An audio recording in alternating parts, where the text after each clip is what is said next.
I'd like to welcome Ganesh Iyer, who is the CEO of Mphasis, which is an IT services company, and also Mike Useem, who's a Wharton management professor, and he's also the director of Wharton Center for Leadership and Change Management. Thanks, both of you, for coming in today to talk about the personal transformation that has to take place for business leaders, especially CEOs, the top leaders, the top team, when their company's trying to undergo company-wide digital transformation. So we hear a lot about the need for companies to transform themselves digitally because they're not going to stay competitive if they don't do that. What we don't hear very much about is this idea that before a company can change, that the leader has to have a personal transformation to understand what digital means to the world and to his company in particular. And I think what's interesting about that is, why is that transformation often difficult for the CEO? And some of the things that come up are things like ego, reluctance to look foolish in front of subordinates. These are things behind the scenes that we don't often hear about.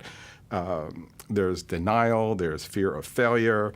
All of these things can hamper CEOs' performance when it comes to digital transformation. So I'd like to hear your views about those challenges and how the CEO and other top leaders can work to overcome them. Ganesh, let's start with you. So probably I'll give you my own personal journey. And I wanted to get onto the Facebook. And I approached my teenage daughter. And she said, I'll help you to set up the account. And then I asked her a question is, what's the difference between email and Facebook? So at that stage, I realized how ignorant I was. And then suddenly in the last 2-3 years, the buzzword is digital. You're seeing 3D printing. You're seeing robotics, artificial intelligence. Now people are talking about driverless cars, tools and automation, affecting every industry and sphere of work. So I actually did an introspection and said, am I the right person to lead this great company called Mphasis to its success in the new digital world? Because I had to be authentic and honest if I'm not the right person to allow somebody else to lead the company rather than pretending I'm the right person. 30 years of working in the industry was a baggage because you build your muscle memory.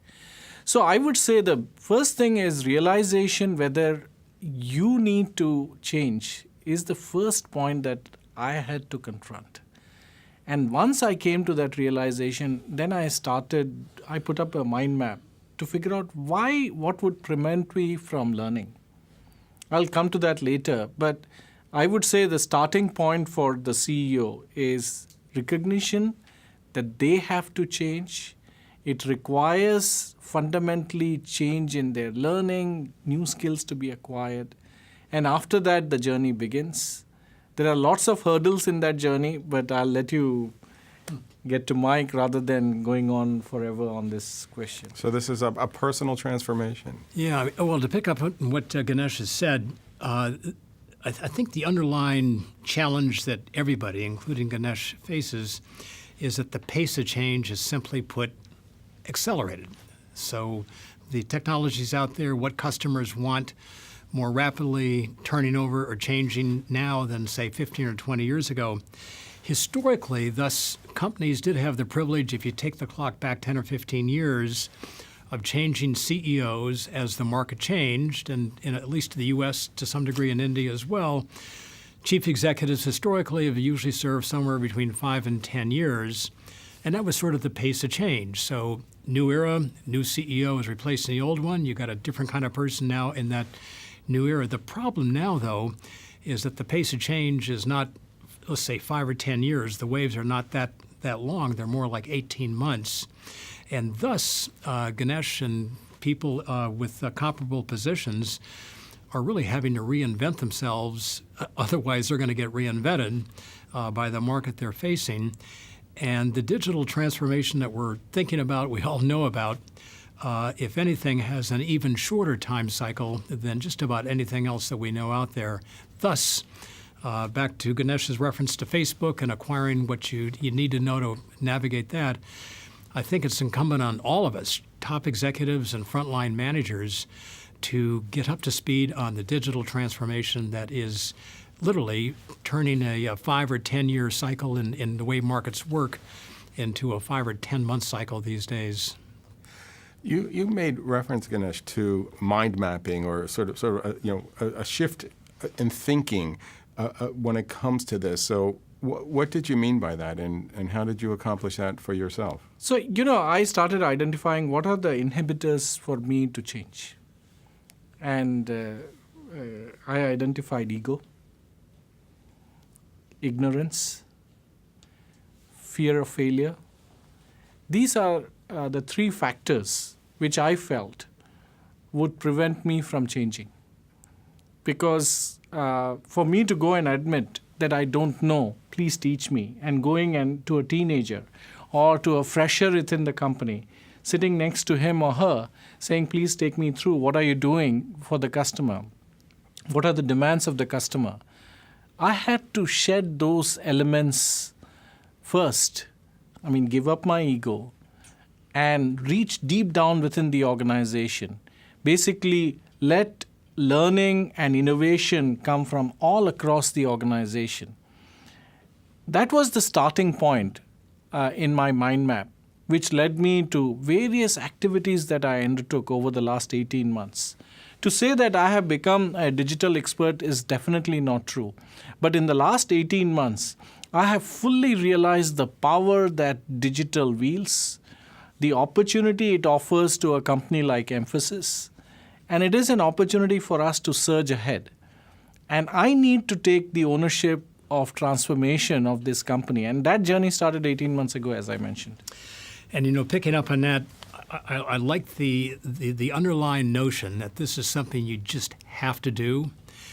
Getting it done is something else, but without that commitment to master this new digital terrain, none of us are going anywhere. With that commitment, though, turning to your children, or, for example, and my guess is Ganesh has this in his own company, GE has long had a practice of what they call reverse mentoring. Normally we think of mentoring of somebody 15, 20 years ahead of us, kind of sharing their wisdom and helping us as the new generation learn what they've already long known.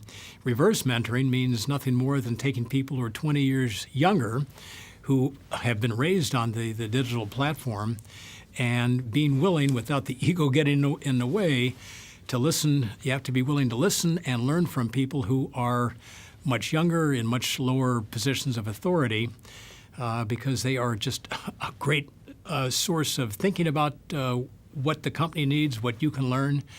And to be able to work with reverse mentoring, I think, is maybe one of the most fruitful directions to go. I'll just add, though, from a lot of research that's out there on digital transformation and how we need to navigate our way through it, we have to become, I think, an extremely good listener.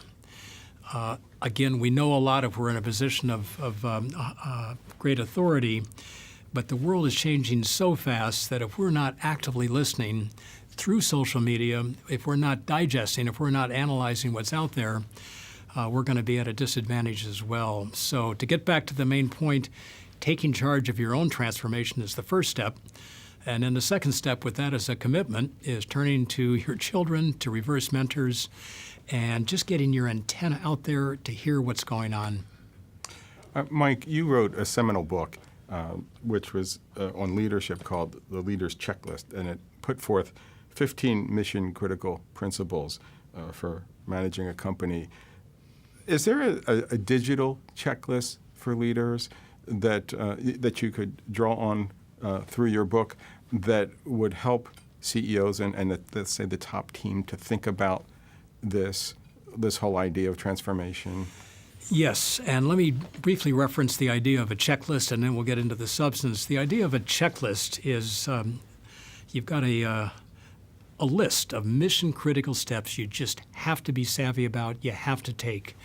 And the traditional leader's checklist would include, just to pick out 3 items to illustrate the point, the ability to think strategically, to communicate persuasively, and to decide decisively. If you haven't got all 3 of those, you're probably not going to lead very well.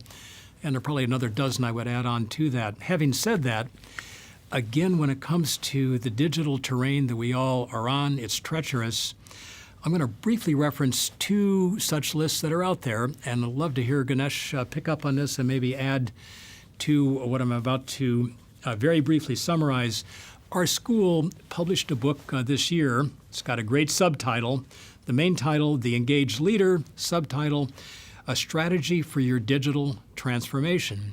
And Charlene Lee, the author there, really has 3 checklist items. Here they are. Number 1, you have to become an extremely adept listener through all the traditional means and now through digital media as well. Number 2, you have to become extremely good at using those sources of information coming in to get information out.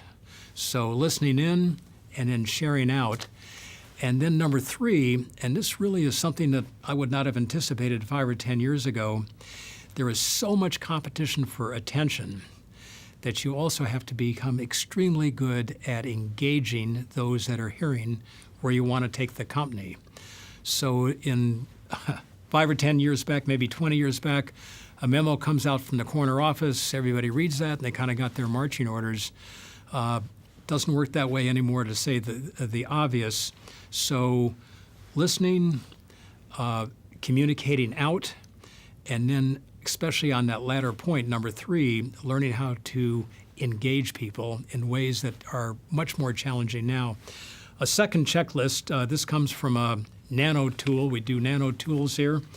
And a couple people have put together a nano tool on this very topic.